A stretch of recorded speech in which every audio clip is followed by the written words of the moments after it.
Today, we are joined by Rick, a long-time First Lego League volunteer and passionate STEM advocate. Over the past 17 years, Rick has helped grow Lego robotic program across Long Island, inspiring kids and building community. Along the way, his entire family has been involved, from coaching to judging, and Rick has seen firsthand how hands-on learning can spark curiosity, creativity, and lifelong connections. Today, he's here to share his story, the impact of Lego robotics on young minds, and how programs like FIRST are preparing the next generation for the future of STEM and AI. Hi, Rick. Hello, thank you for inviting me. Definitely. We are actually very, very grateful that you're here, and I know your weekends are very packed because of the competition. It's the season. It's the season, and you were able to say yes and take some time out for us to talk about the Happy to do it. amazing work that you're doing in robotics from so many years.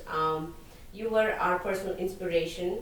My husband Vikas have closely worked with you, and we were able to do our own individual private team for our boys, That's great. and you were instrumental helping us. And we appreciate his volunteerism as well. He's been down to help us on several occasions, and we appreciate that. It was our pleasure. So, Rick, I'll start with a few questions Sure. to kind of understand the journey that you had. My first question is, take us back to the beginning. How did a search for STEM opportunity for your young children turn into a 17-year journey with First Lego League for you? Well, first off, there's not a single thing I'm going to tell you today that's about me singularly. Everything has been a group effort. Everything has been either a family effort or robotics family or more. And so this one is no different. My wife Suzala had been looking, I don't know, maybe in the penny saver or something like that, for activities for our young children who were at that time probably first grade and maybe kindergarten. And in so doing, she found that there was an event coming up that weekend in our local middle school that involved Lego. Mm-hmm. That's all she really knew about it. Long story short, it turned out to be a practice event for First Lego League. It wasn't the real tournament yet, it was a practice event. And of course, we arrived fashionably late when things were just about over. But she made contact with a woman who would become a longtime partner, Janet Anderson, and was able to understand that there really wasn't, there were middle school age programs, but no elementary school age programs. Correct. And she's rather insistent. She kept after Janet, and Janet is very accommodating, and she did her research, and sure enough, First had been scaling the middle school program down to work for elementary school students. So go ahead a few months, and we're in Hauppauge High School in an introductory meeting, and we're going to start. And the good news is my wife raised her hand to be a coach. Of course, we had two team members right there at home. It wasn't going to be difficult to fill out the other four. But somebody had to run the celebration at the end of the season. And I found out a week or so later that was going to be me. So it became an all-encompassing thing. My two younger children would be team members, she would be their coach, and then I needed to figure out how we're going to celebrate all this when it got to March. But that was the beginning. It was really her interest in finding things for our children. I would say that, our children have been exposed to a lot of things. My wife is more on the art side, I'm more on the technology side, so they've been to probably every science museum this side of the Mississippi and every art museum as well. And they're equally comfortable in either of those. And so we've really tried to expose them to any number of things, particularly along those two avenues. So this was a match for them. They were ready to go right away. They wanted to do more. So. Yeah, I think interesting part what I found when you were telling me about this, of course, many parents, they want to bring those opportunities for their kids, and they're doing for their kids. But in your case, you just did not focus on your kids, but you made like a open opportunity for other families to get along, and they can also take advantage of, right? I was thinking a little bit of that today, of how did that happen? And first is contagious, infectious. I'm not sure how else to put it. It's really a program that once you get involved, there's so many things outside of robotics that are part of the program. I just reacquainted myself with your son, and you can tell right away he had no trouble talking to me, and yet a lot of kids would go like, I'll be waiting somewhere else. Right. And that's the kind of value and the kind of experience that kids get out of the program, even if they never touch the robot or never do anything mechanically again. So it's so infectious to see that benefit for kids, that you want everybody to get that benefit. Correct. And Dean came and founded first, and he has challenged the first staff with no more limits on, I want 1,000 more here, to I want everybody. Correct. So that's his mantra, and so yeah.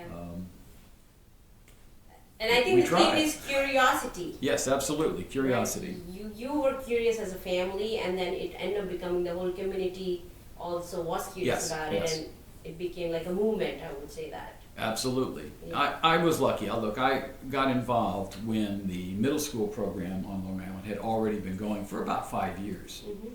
So there was a model there already. I could kind of walk into that, scale it down a little bit. And because the elementary school program, in those days it was called Junior First Lego League, was so in its infancy, there were not so many rules around that. It wasn't official, if you will. It was Correct. sort of an accommodation. So we could be pretty flexible with how we did things, and that was really helpful because it allowed us to kind of do a little trial and error and talk to other groups in other parts of the country about what worked for them before it really got pulled into something that was a little bit more formulated. So. Perfect. So moving along, you helped grow the program from 6 teams to many, all while balancing full-time careers and family life. What were the biggest challenges along the way, and how did you manage your time and energy in completely volunteer-driven program? Well, the main challenge is that is usually volunteers, to be honest with you. Time as well. Fortunately, this is seasonal. It tends to happen from the new theme is announced in summer and towards fall. It runs the school season typically, and we finish off usually in the first week of March. So it's something that you really can kind of buckle down for that period and deal with it, and you don't have to do it all year round, although we do meet and try to improve the rest of the year. But so there's a little bit of time shifting in there. I've just been lucky. I've had a lot of help. I've brought people from work to see events and gotten them involved. Speed ahead several years, and my current partner for First Lego League Explore is J.J. Gambinski, who is somebody I do business with or have for years, who made the mistake of telling me his son was the right age. And he is now an extremely valued volunteer. Son, daughter, parents, the whole thing again. So I guess it just goes around full circle. Got it. But we were concerned right from the beginning about how the elementary school age program fed into the middle school, into the high school, and that kind of thing. That whole progression was important because we wanted kids to stay in the program because we knew there were additional benefits later. Correct. Scholarships, that kind of thing. And so based on that, we were able to get some additional volunteers through that process a little bit. But yeah, my family got right behind this. They were fully invested. I have a daughter also that's a little older than the other two who wasn't really part of the program. She became a judge, and she was fully involved as well. So. Perfect. The next question is around the pandemic time. Yeah. You were part of that too. but I would like my audience to kind of know how you guys managed that time. So the pandemic forced a complete rethink of how competitions were run. What were some of the toughest moments during COVID, and what are you most proud of from how the community showed up? Well, the fact that we survived, Yes. the program survived, Yes. is sort of my proudest piece here. For those that don't know, and most of our programs are held with competitions or celebrations at the end of the season that are in person. Correct. And in some of our programs, the high school programs, you might go to 3 or 4 different competitions plus a championship, and others it might be 1 or 2. But we really intended to be in the same place. We couldn't do that. We thought through this for quite a while. Do we have a season at all? And we decided that wasn't tolerable. There Yes. needed to be something. Correct. So we worked with First Headquarters to see what was where there was some flexibility. And it's interesting, different parts of the country did different things. But where I became involved was trying to find a way to use current technology that we might use at work or someplace else that kids were in school, the kids were getting familiar with. They're on Zoom all day. How do we leverage that? And how can we at least get the general elements of our programs to continue to work? Mm-hmm.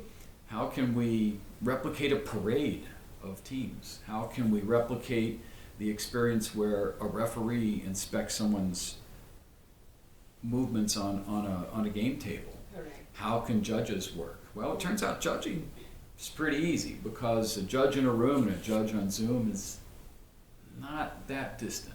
Mm-hmm.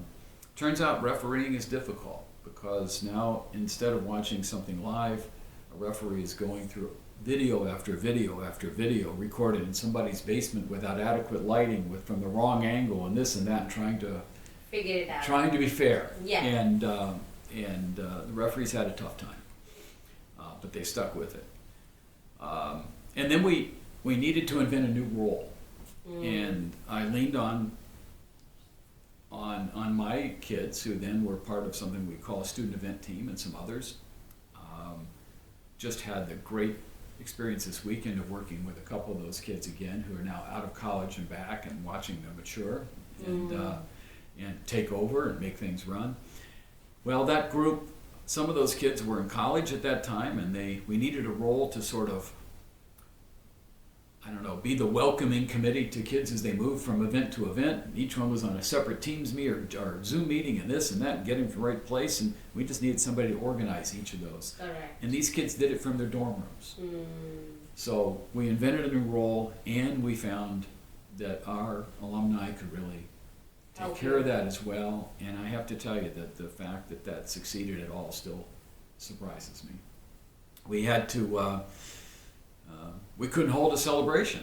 Yeah. How do we do that? And how do we maintain privacy for kids at home?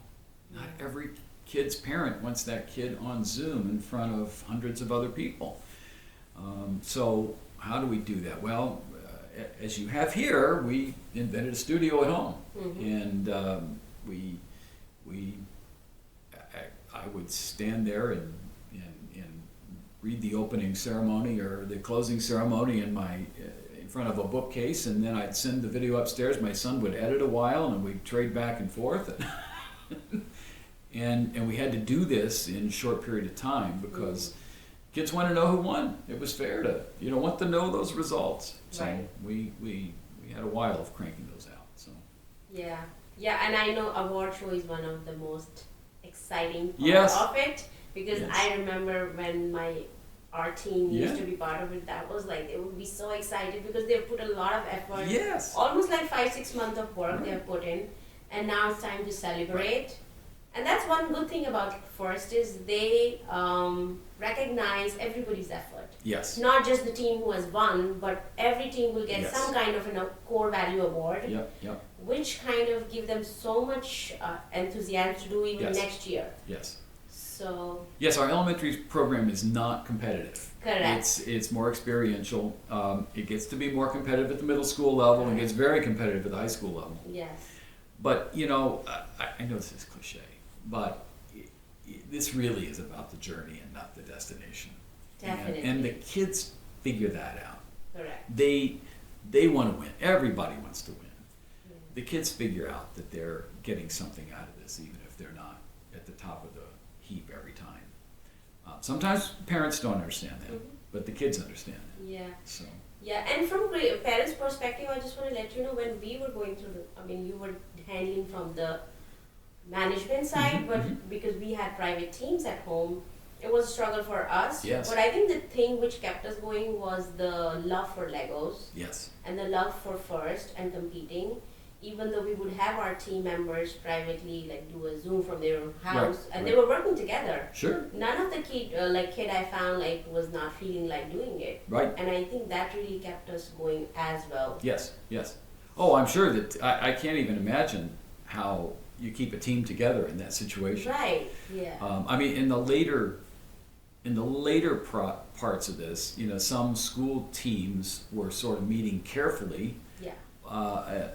And yes, the home team, well, you had to make up your own rules. Correct. So you had to decide what your tolerance for pain was. Right. And the parents were very helpful, Yeah, making sure they attend the Zoom meetings on time. So it was a group effort for sure. But we're out of COVID now, and Yes. we are moving ahead, so which is great. Indeed. You've already touched upon how your family contributed towards FIRST in a big way, but I think my next question is around the same, but maybe we can expand more on it. Your wife and children have all been deeply involved as coaches, judges, and volunteers. How has FIRST become a family experience for you? What did you enjoy the most about sharing this journey together? And what did you learn about yourself through working with your family and the kids from all over the Long Island? It's a big question, we can take in parts. That's okay. Well, a couple of things, I was thinking about that today. And first of all, there was, I think, one event, and only one, where all 5 of us were participating the same day. And that's just a scheduling thing. My eldest was away at college and then lived in a different city. It was a little tricky, but we found everybody in place in the same day. My wife and eldest daughter were judges, and my son has always been helping me in the AV world and some of that. And my daughter was probably queuing at the time. But we were all involved in the same event on the same day, and that was really pretty crazy. Yeah, pretty crazy indeed. I think, though, that a lot of this has to do with we're kind of a family of volunteers. So there's the family, my biological family that I have arms twisted, but then there's the sort of friends and family that we have definitely leaned on over the years. And then there's the family of people that are there every week. We had a family meeting the last 2 days. We all had lunch together, sort of, maybe, in cafeteria style. We have celebrated births, we have mourned deaths, we have been through anything that a normal family would do. In fact, we were discussing the other day, we also sometimes fight over who has to do holiday dinners because we have some events sometimes. Correct. but everything that you would experience in a family kind of goes on for us just in slow motion, Right. because it's not every day. It's every weekend for several weeks and then not for a while. And that's really something to me. My parents instilled volunteerism in me many years ago. My parents were very active in their local church as a community. My father was involved in local government. My brothers and sisters have all followed along those footsteps in some of those same areas and some different. We used to joke to my children that if you wanted to get out of the house in one piece, you needed to be able to cook one thing, sew on a button, and then we added, and run an event by yourself. And they all checked those boxes before they got very far. So it's that sense of volunteerism that excites me, that I have been found so rewarding. First is not my first rodeo with that, but it has far and away been the most rewarding. And I think that's part of it is that family is part of that too. True. And kids and parents are so thankful, and they are not afraid to say so. And it's I can't tell you how helpful that is to get from one season to the next. Yeah, no, I can imagine. So, did you have any disagreements as family while working at Oh, we the have disagreements about how the tournament should be run pretty much every week. and the idea is it's not that there's anything good or bad or wrong. It's Right. we all want to do better. Better. So we started when first Lego League was, there was one event. One a year, one tournament, that was it. Right. In one building. Well, we outgrew the building. Well, now we had to have qualifiers. Then we have to, now this year they're going to be 6. Correct. Okay. Correct. You can see that growth. So that has all been from us trying to pull things apart, put them back together in ways that fit the community and that will help with that and allow for some growth. At the high school level, there was one event at Hofstra, then there were 2, now there's 1. And there's this constant trying to fit the right thing in the right place. And we don't all agree on how that works, and we can't always achieve what we like to do. We started about 3 years ago streaming our events on YouTube. Okay. And that's been a lot of investment, a lot of trial by fire, a lot of rewiring this, that, and the So other. what is the YouTube channel called? YouTube.com/First Long Island. Okay. And you can find the events that we did yesterday there, as well as some others. Nice. Going back, even those old COVID award shows are sitting right there. So it's those challenges that we don't always agree about, because we're always trying to improve things. We want to do this, we want to do that, we want to make it bigger and better. Yeah. We're, volunteers are people too. They always want to expand, Yeah. so. Yeah, I think I'm actually curious. So when you work with your own family and other family members, like if they have any feedback, how do you work your way around making sure, like maybe this feedback we can add it to the next year? Yeah. How do you go about that? My son now tells me he's ordering something and says figure out how to pay for it. So that's one way. And maybe that's not the most practical. My kids were really good at that from day one. I remember loaded minivan full of all the equipment we needed coming back from Longwood one time, and my daughter, who was the youngest, saying, "So you guys get cool shirts, and I'm a volunteer, and I'm there every week. Why don't I get a cool shirt?" And what she really was saying is, "I'm here. I'm invested. I want to be recognized as that because I want to do more." And there is now a student event team, which is composed of kids that really want to make that investment. And it was really based on that conversation that she and my son had with me. Had Longwood been closer, I might have been able to avoid it, but it was a long ride. So, Nice. But it's only improved the program. Correct. Yeah. So. Okay. Nice. One powerful theme in your story is students returning years later to volunteer and lead, which you also mentioned a bit about. Why do you think FIRST inspires that kind of lifelong connection and giving back? Well, I think there are a few things. One, we kind of build it into the program, and we do mention alumni and scholarships and key words throughout most of the ceremonial things, even at younger ages. We realize not all those words are going to hit every kid in the room, but some will hit some parents and will come back through feedback, and then later that turns around.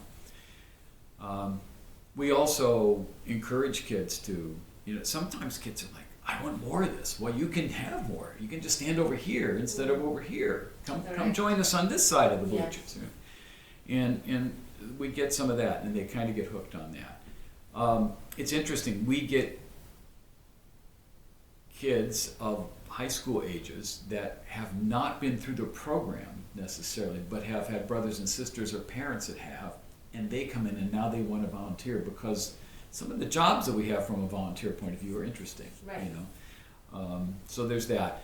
But I think the whole come back as an alumni is a big deal, because the kids really, they enjoy what they're doing. They age out.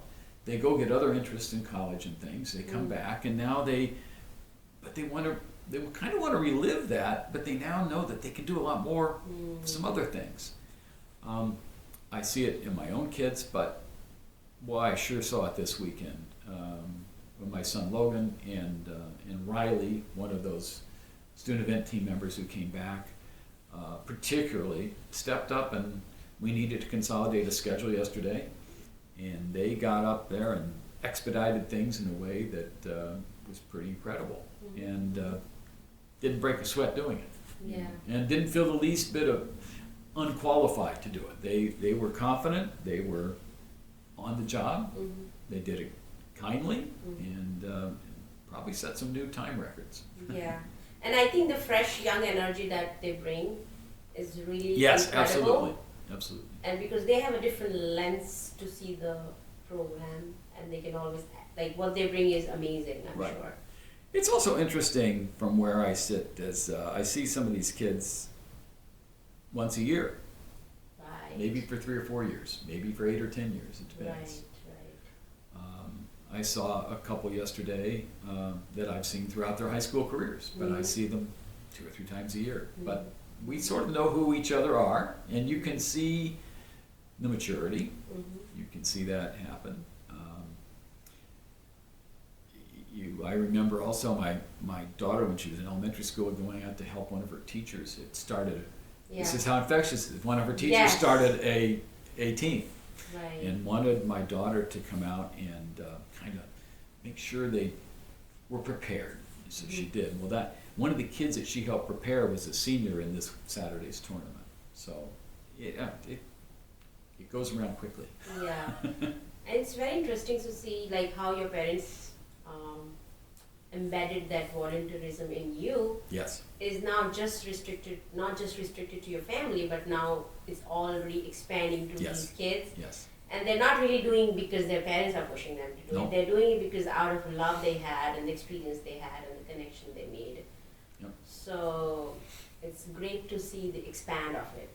Yes. I hope it's. I don't know if it's. I don't think it's my enthusiasm. It would be great if it was, but I think it's really the program as well and everybody around it. But it's working, and look, we sorely need volunteers at all levels, all Correct. the time.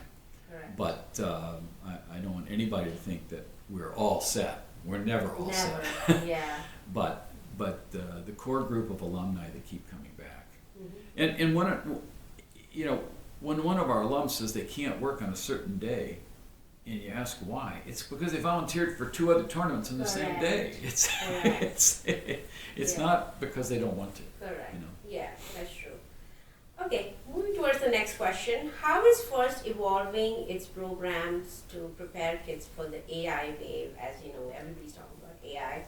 And what excites you about the role of robotics, coding, and hands-on learning in shaping the next generation? All of it excites me. It's terrific. So there have been some changes though lately. A few weeks, and I don't have details here, but a few weeks ago was the Consumer Electronics Show, and at that show, Lego introduced some new, I think they're called smart blocks. Again, don't quote me because I haven't had a chance to look. It's the season. Okay. And they're moving some of the technology away from sort of what we would refer to as a centralized brick, if you will, with the EV3 and Spike Prime models. Right. And now it's sort of distributed through different components. And I think they have some pretty smart connections, so there's no real focus on how to make the connection, it just works. And the program is changing. Again, I haven't studied much more than you would find on YouTube, but basically there will be more kids who will have their hands on the robot at the time of a competition instead of just a small drive team. And there will be some human control, where in the past this had been all pre-programmed. Correct. A lot of this is designed to help schools execute the program, to grow the program as far and wide as possible. Mm-hmm. So we're working our way through that. I think it's about a 2-year transition period, but that whole smart block thing is right down the line of what you were asking about in some of these things. Okay. Now, from a strictly STEM skills and programming skills kind of thing, kids have been able to do all sorts of programming for years with first robotics. Then one of the things that most teams do to start is the, sort of the drag and drop kind of programming, but that still helps because it teaches the concepts. Mm-hmm. Right? Mm-hmm. What a lot of people don't seem to realize is you can, even in First Lego League, you can go off and do that in Python as well if you want to. So if you've Right. got a team that's been together a few years and they're looking for a new challenge, you can go beyond the drag and drop. Same thing with the high school stuff. There's an accessible sort of drag and drop method that you can use, or you can go right into, I don't know if it's Robot C anymore at FRC level, but there are different versions. So that gives kids a wide range of, it's a fine line between accessibility to get somebody to understand the concepts and then making it, much more advanced to have somebody polish those skills. I saw something the other day about how people concerned about AI, makes sense, but how things are said that they will replace this, that, and the next thing. Yeah. And it went back and it showed some of the early programming languages and said, well, with COBOL, business people will be able to describe their problems in English and it'll work. And that led to, that's fine, but needed some people to usher that around and bring that to actual machines. And I don't have the whole thing here, but it was a chart and it showed all the way around.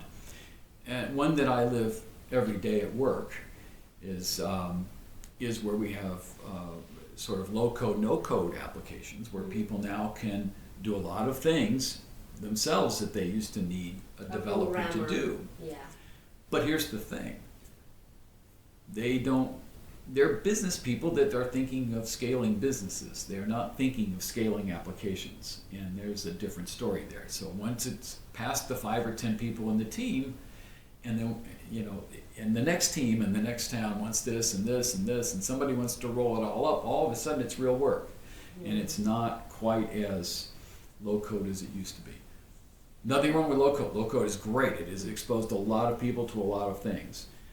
I guess my point is there's still a need for somebody to kind of figure out where that all goes together and how it scales and when it needs to tip to the next level, if you will. Right. I see the same thing in some of this with what some of the kids are learning now. So like we said, they get started with the drag and drop thing, they understand the concepts, and then they go maybe apply more syntax, which is more difficult, but now they understand the concepts still. We've got kids that, these kids are not all going to become engineers or programmers. Correct. But they understand the logic behind that, and that helps them solve problems. It helps them break problems down into smaller pieces, whether they're coding or doing something else. So a lot of those concepts are still very valid. From a strictly AI point of view, the first Tech Challenge program for high schoolers and also first robotics competition have had sort of signals or things on the course, on the field, that were encoded a certain way that you could read. And if you read that image with a light sensor and some other technology behind it, you could then decode something that might give you a benefit in that game. Okay. It might be a certain order that was randomized each time, and now you could find out what that order is. If you don't know the order, you might randomly fall on it, but this way you know. Okay? Correct. It might give you some direction.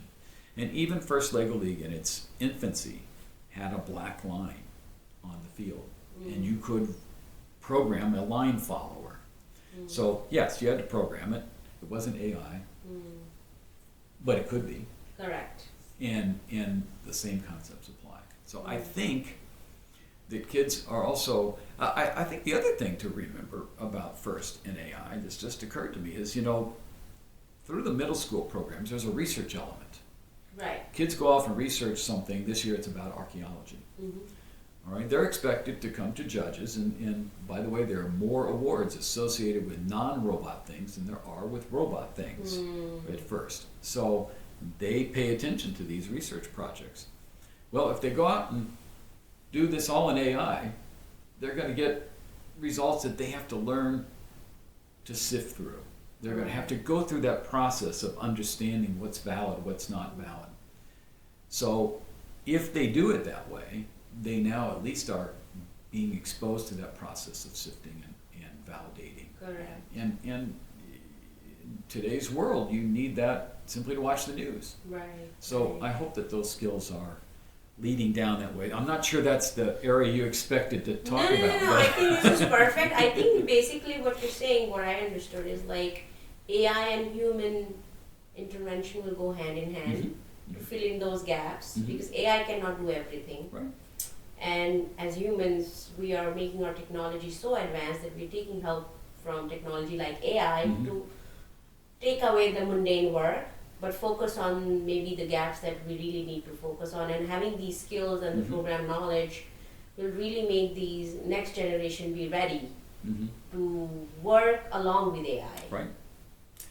I am spending a lot of time personally trying to understand more about AI and how to use it and how not to use it, as I have responsibilities at work in that regard. And as a naturally inquisitive person, I want to know. And yeah, I don't find this so scary. I find it just the next thing we need to understand. Yeah, the nature of the work will change, but there will be different kind of opportunities. But I also find myself doing a little less of the mundane. I have figured out how to say, you know what, do that for me, and I'll take care of it. It saves so much time. Yes. But then you can challenge your brain to figure out some other things that you never got the time because you were so busy doing the regular work. And I've gotten some crazy answers that I know are crazy and useless, and that's part of the plan. But navigating that, understanding which is which. What is garbage and what is not garbage, right? Exactly. Yeah. And I think that's the same thing. Since kids in early first Lego League would go to the library,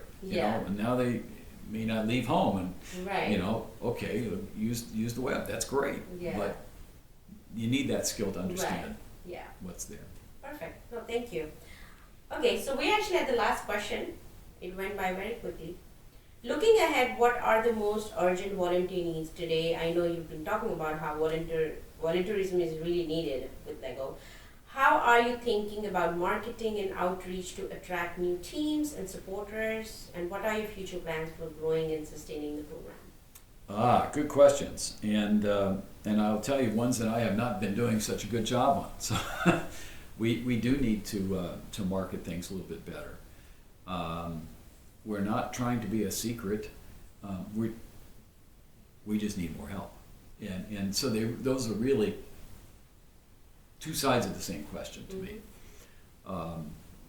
I spend an awful lot of time on operational things. How can we improve an event? How can we make sure this event works on time? How do we, plan the events? And unfortunately, it does not leave a lot of time for, let me just go see which school isn't part of this, and let me go knock on their door, which I'd love to do. However, we do spend a fair amount of time with schools that have, sometimes schools will get a new technology teacher or someone who really understands what's going on. They'll figure out how to get a grant or something, and it won't just be let's add a team here and there. It'll be let's add an entire district. Let's get 3 or 4 buildings involved. Right. So we do a lot of that. There are a couple of districts coming on board this year in the First Lego League Challenge. That's the middle school program, and then we understand they are interested in coming on board with the younger program next year. So we do a fair amount of support with that. First Headquarters does some of that at the school level as well. We spend a lot of time talking to people like you who are interested in starting a team at home, or they can't find one in their school and this and that. We're not the kind of thing where you can say, hey, I just want to sign up. I'm going to send my kid over here. It doesn't work that way. You need to participate. Right. And so we end up helping coaches understand the message that my wife learned years ago, which again, an artist leading a robotics team. Totally normal in our world. Correct. A lot of people think that's crazy, but no, that's and the materials have improved so much to make it much more predictable to run a team like that. But marketing wise, we are we talk to people as we can, and we try to provide. I think one of our marketing things is we try to provide the best events that we can, and when people see these events, that becomes contagious. That's not the big jump that we would like to also have, but it does somewhat of an incremental thing for us. In terms of volunteering needs, well, sounds like we need some help in marketing. But at the same time, we're never in a situation where we have too many adult volunteers in an event. There's certain tasks that really need to be handled by adults. And as much as we have some older kids who are incredibly well prepared, behaved, buy into the program, we can't always rely on them for certain tasks. And sometimes we need adults there, and we're always short of that. So that's our number one area. We have an interesting funding model in that many of our programs are kind of funded by fees for events, but our high school program is the main FRC program is funded in a different way, and that always is in need of corporate help. Yes. Corporate donations, and that we have a lot of corporate partners that have been gracious and helpful. So it's interesting because for 3 of the 4 programs, people are really the most precious piece there. But at that one program, it's volunteers and money to make that run. It's a rather expensive venue, as helpful as they have been at Hofstra, and it's a wonderful place for this to happen. But it's a big chunk. Big chunk. Yeah, and I just would like to mention, like, I used to work with Cablevision, now it's called Altice, and they used to invest and I think fund the program, and I used to be part of the volunteer from their side as well, not just personally. And I could see how it really helped first and the kids and in their future. And I'm actually talking to my current company also, if they can also be part of it. But yeah, I mean, I love that the companies or the corporate, sectors are also investing so much time and energy because they see the value in it. Yeah, I would be remiss if I tried to name all the sponsors. I'm sure I would forget them, but I can tell you, since you mentioned Altice, that they have been terrific. Yeah. They have, they've had high school kids, and by the way, they don't just do it here. They have facilities in Texas that they also sponsor. Yeah, we have a location there. And I think some other places. I should know better. But they also invite high school kids and the like to their facilities, to their studios, to do some technology sharing and to help them produce things. And I think that's great. It's sort of in kind as well. Look, it's great for them. I think it's great for the thing that a lot of corporations hopefully understand is that these are kids with the proper technical mindset and thinking that are going to be great employees in the future. Exactly. And I think a lot of them do understand that, and they're out recruiting those kids long before they graduate from college, and I think that's so smart. That loyalty, I've seen those kids. That loyalty they get it. The kids get that that's what's going on, and they appreciate that. So. I hope that that's working for Altice in that way as well, but they have been a great sponsor. Awesome. So if somebody listening to this podcast would like to volunteer or something, how they can reach out to you? Well, the easiest way is on our website, which is firstlongisland.org. And there is a contact, and there's several volunteer links on there. You can see what our events look like on YouTube at youtube.com/firstlongisland. I'm not sure there's a link back to volunteering there, but we're going to work on that right away. but you can see what the events look like, as over the years. And we could use all sorts of help. I mean, it's real. Some of the things are obvious. We always need judges or reviewers or referees who are, watching what goes on some of our Lego programs. And yes, we always need that. We have a fleet of trailers to move our things around. We need people that can help us move our trailers around. And we are sadly in need of help on the Friday nights before a tournament to help with setup. We do a huge AV streaming setup as well as all the field elements and things for our robotics. And on Sundays when we take it all down, we haven't been able to find an auto loading trailer yet. I would like to get one of those, one that will just load itself. It's not going to happen. Right. So, but yeah, we're always in need of that. So, lots of things that people don't think we would need or that would be they might be interested in. And just helping us tow the trailers back and forth is a huge thing. Right. So, Yeah. No, and I agree. I think any help will be big help. And I just want to mention, it is not really hard to start a private team or to be a volunteer. You don't have to really be scared about it because any non-technical person can also do this. Yes. Because we have people like in your side to help them train and the documents are there. Like when I judged, I was a little scared even though I have a technical background. But it was very, I would say like very smooth, I would say, because the thing is you just have a document, you read, and first time you do it, it might be a little hiccup, but the next time you'll be like a pro. Right. We try to take good care of our volunteers and our coaches. So, first of all, especially at the younger ages, we partner with Lego. Lego is masterful at how-to documents, even without words. You've got some Lego here. The directions probably didn't have any words. Right? Well, for coaches, we use words. Right. But there's a guide, and if you want to have a 6 or a 12-week situation, you just use this page. It will help you plan it right out. Correct. If you're a professional, throw that out if you want to. Do it your own thing, as long as we get to the same place at the same time. And the other volunteer thing that I'm so focused on our own events, I'm being selfish here.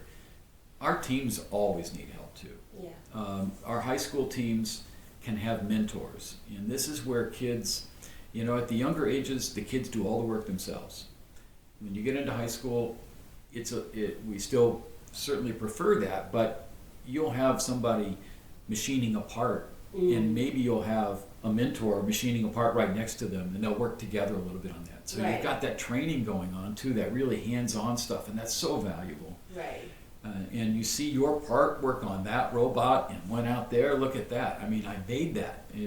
3D printing, big thing, but let's now go make it in metal too, okay? So that teams are always in need of mentors that can help with all sorts of things. Business mentors, doesn't need to be technical, doesn't need to be in the machine shop, could just, or somebody to bring a pizza on a Friday night. Yeah, I know, totally.